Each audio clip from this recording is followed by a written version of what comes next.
friends? Welcome back. It is early morning on December 4th, 2018, 2:27 a.m. Yeah, these are my normal hours now, so nothing new here. We are first checking out the current temperatures as of 1:30 a.m. Eastern Standard Time. Very chilly all over the country. A little bit of a break in this is coming.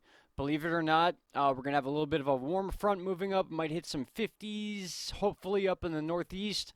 But that is not really the topic we are going to be discussing here. We have some more important things to talk about, including a pretty significant severe weather event that is projected to pass through Texas and Louisiana and then up through the Ohio River Valley. And then once again, bringing us possible snow into the northeast. But that's not all. Then we have another one behind it that looks even worse. So we're going to talk about that. Here is our 4 to 5 day rain accumulation. You can see they have already projected 3, 4, possibly 5 inches of rain in parts of southern Texas. That would be southeast Texas and then southwest Louisiana. And as our weather pattern flows, you can just expect this to move up to the northeast.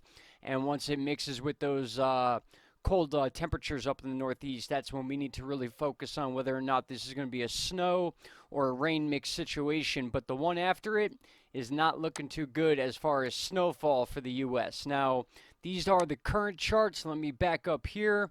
We had some pretty significant storms pass over the panhandle of Florida and then the north part of Florida today. As you can see here earlier in the day, this was in the morning.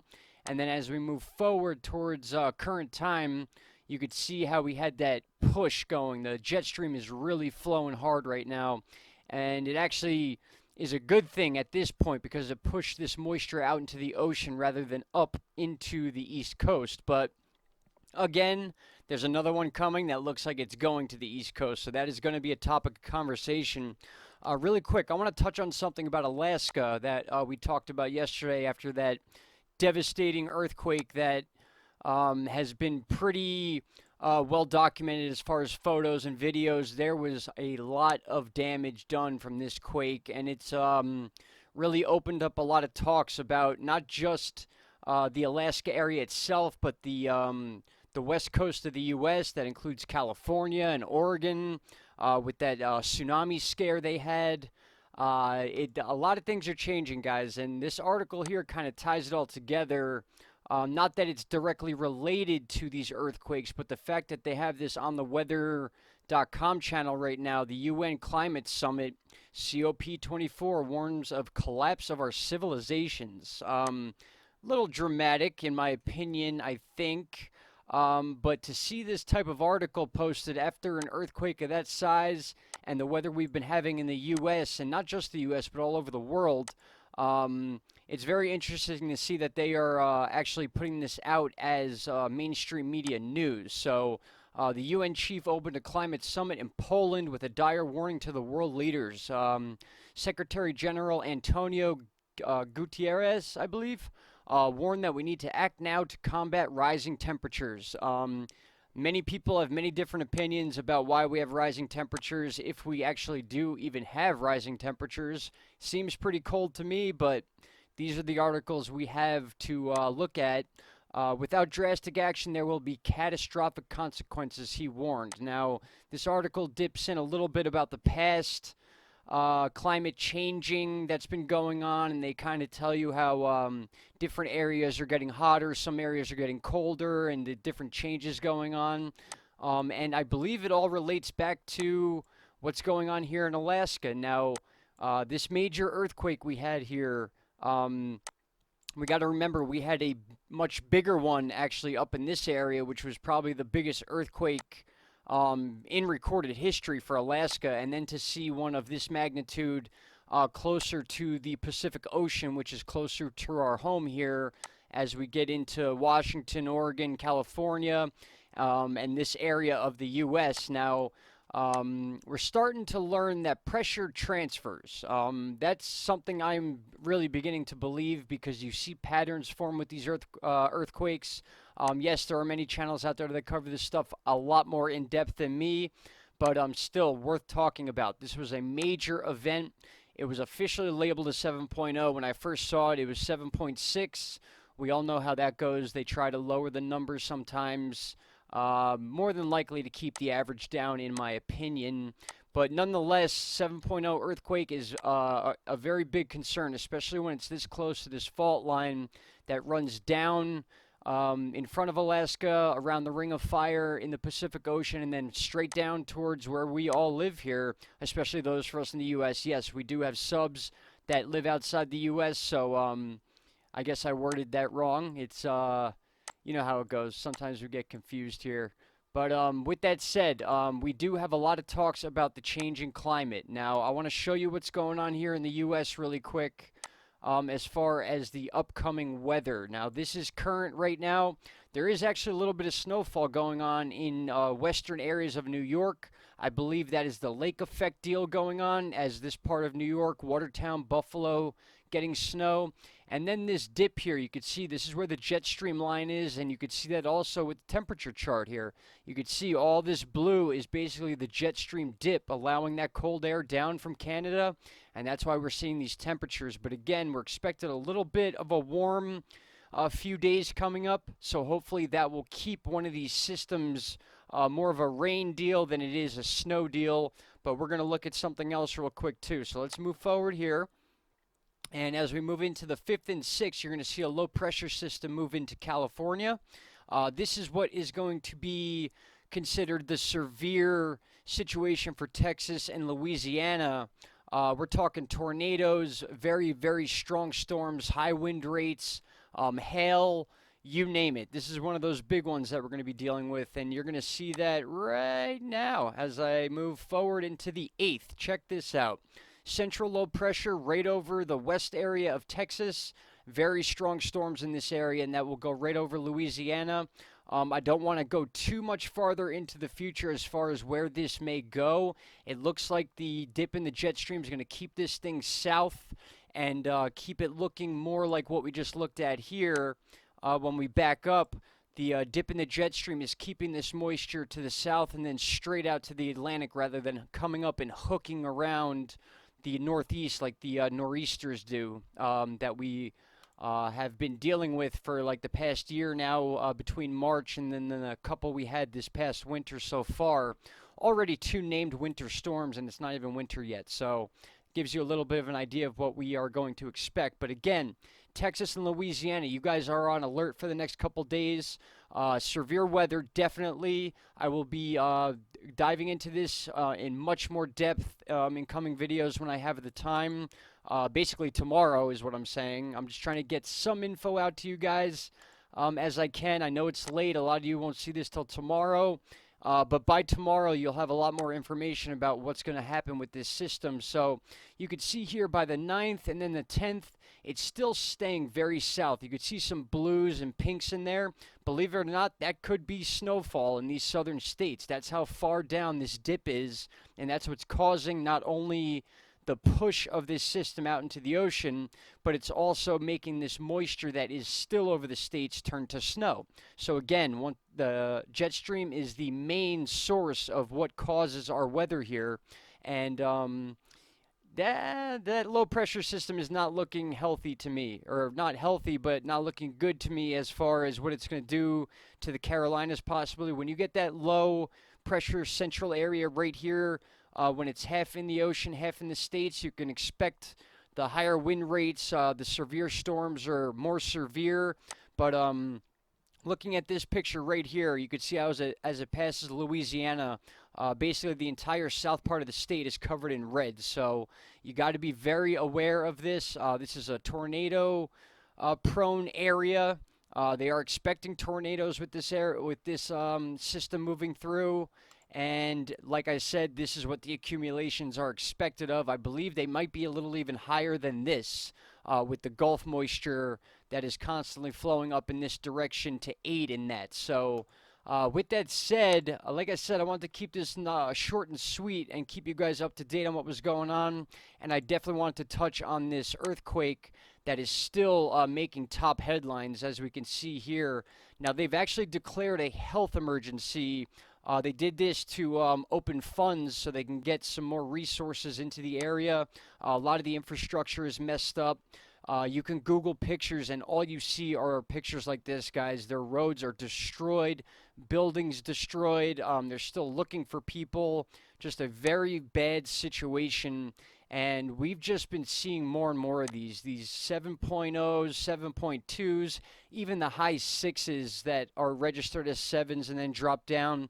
These are pretty significant things to look at. And Alaska gets an average of 40,000 quakes every year, but these aren't major quakes. If you take California, for example, we get hundreds of earthquakes in California every day almost, but they're smaller ones. And then when the bigger ones happen, they make the news. But when you see the 7.0 quakes, especially in Alaska, what you do is you start to worry about the west coast of the U.S. because that fault line runs all the way down, and now there's cause for concern for that pressure transfer to make its way to the west coast of the U.S. Now, I'm not saying that's going to happen. I'm saying that's what's being talked about on the mainstream and by some of the channels that really dive into these earthquake, the science of it and the pressure movements and stuff like that. So, with that said, that's really all I got for you for now. I'm sorry this was a quick video. I just wanted to touch base with you guys, let you know that we are good. We have the next couple days off, so I have a lot of time to finally take a look at what's been going on and exactly what type of resources they're going to be sending to Alaska and what the actual fallout's going to be from this. I mean, you can go down this page as far as you want, and all it is stats about this earthquake and when the last biggest one was. They're comparing it to the Chile's magnitude 9.5 quake. As far as damage goes, even though this was a smaller quake, it was shallow, so it caused a lot of damage. So there's a lot of things going on the planet right now that we are just not used to. And they're trying to explain it. And I don't know if they're trying to explain it away or if they're trying to actually acknowledge it for once and admit that there are things going on with the weather that are just not normal lately. So that's exactly, excuse me, that's exactly what we're going to do here is we're going to study this, we're going to watch this, we're going to see what they have to say. Excuse me again, guys. Sorry about that. Should have made some tea before I started this video, but that's not a good looking thing right there. Let's see. I wanted to see the stats on this. 7.0 was the official rating for this quake, and this number jumped up big time. Look at that, guys. We have over 2,000 people who actually went on this website and registered feeling that, and this is in Alaska. So we get big quakes sometimes in California, and we don't even see numbers like this where the population is much more dense. And people have been on this site many times from California, being that it's one of the more active areas for earthquakes. So to see a number like this from Alaska is very impressive. And then the tsunami warning was very scary for these people. There was articles saying there were people running for hills in the snow and just a total chaotic situation. So with that said, with all that bad news said, guys, I wish everyone has a great morning. I will have a better, more updated version of this video. I just wanted to throw a couple pages together for you guys. I know it's been a few days since we made a video, since I made that phone video about the earthquake, but we're back and we're ready to go. So for those of you that are interested in reading these articles, simply just go to weather.com. It should be the first link you see. They do change their head titles every couple hours, but once you scroll down, you'll be able to see all the different tabs they have for this summit right here they're doing in Poland, and then the declaration of the health emergency to better help Alaska after the earthquake. Like I said, they're opening funds so they can start getting resources to the area. That's always a good thing. We need these people to get help, and we need to help them soon. Alaska is not a warm place to be right now, so those people that are put out of their homes and stuff like that, it's much different than when things happen in the U.S. where we have warmer temperatures and things of that nature. So, all right, guys, sorry for jumping around. I just wanted to get this info out to you. Yes, we will be getting some warmer weather, and once that hits, then we just got to check this out. One more thing I want to show you guys. It's a little far into the future, but it is pretty impressive to look at. And we're going into the 16th now, and this low pressure system is right over the Northeast. And look at all this snow that is being pulled down all the way to basically Alabama and Mississippi. Now, think about that for a second. We are in the first week of December, and by the second or third week of December, we could be seeing snow as far south as Mississippi and Alabama. So we really need to keep an eye on this one, especially with a 989 pressure. That is a very strong system, very windy, lots of rain. And then if this drops any lower, we could be dealing with blizzard conditions right around December 15th, guys. And that's getting pretty close to Christmas as well. So shopping, people out and about doing their thing. A lot of travel headaches. People travel a lot in the holidays, so hopefully this will not be one of those issues that stops that. But looking at this right now, this is something I'm definitely going to be talking about in the near future. So, and also not only that, but we have another low pressure system expected around the 18th to move its way right underneath the Baja region and then into California. So another rain event. That would be the second one in 2 weeks, actually, major rain event in California. So, all right, guys, that's what I got for you for today. Again, sorry for jumping around. A lot of info to get out there, and I'm basically playing catch up from the last couple days. But tomorrow we will have a more organized video, and we will go from there. So I hope everyone has a great early morning, rest of their night, whoever is up, and then we will talk tomorrow for sure. Later on in the evening, all right? Thank you guys so much for listening, and special thank you to those who have made donations in the last couple days. You have no idea what that means to Caroline and I. Huge help. We've been working very hard lately, a lot of overtime hours. Just got to be done. So we put as much time and effort into these videos as we can. And I know I jumped around a lot here, but we're doing what we can to keep you guys informed. Any questions or concerns with the channel, please comment below. I try to get to everybody. You can email us. You can send us messages on Instagram or Twitter, or PM us private message via YouTube itself. So you can do that basically by going to the About section and then clicking this flag here, or you can click down to view email address down here in this part of the section of the channel. All right, guys, that's it for now. Everyone have a great night. We will talk tomorrow right here. Not the same time, I promise you that. It will be a lot earlier. But thank you for sitting tight, and we appreciate the support, guys. Thank you so much. Talk to you soon. Bye-bye.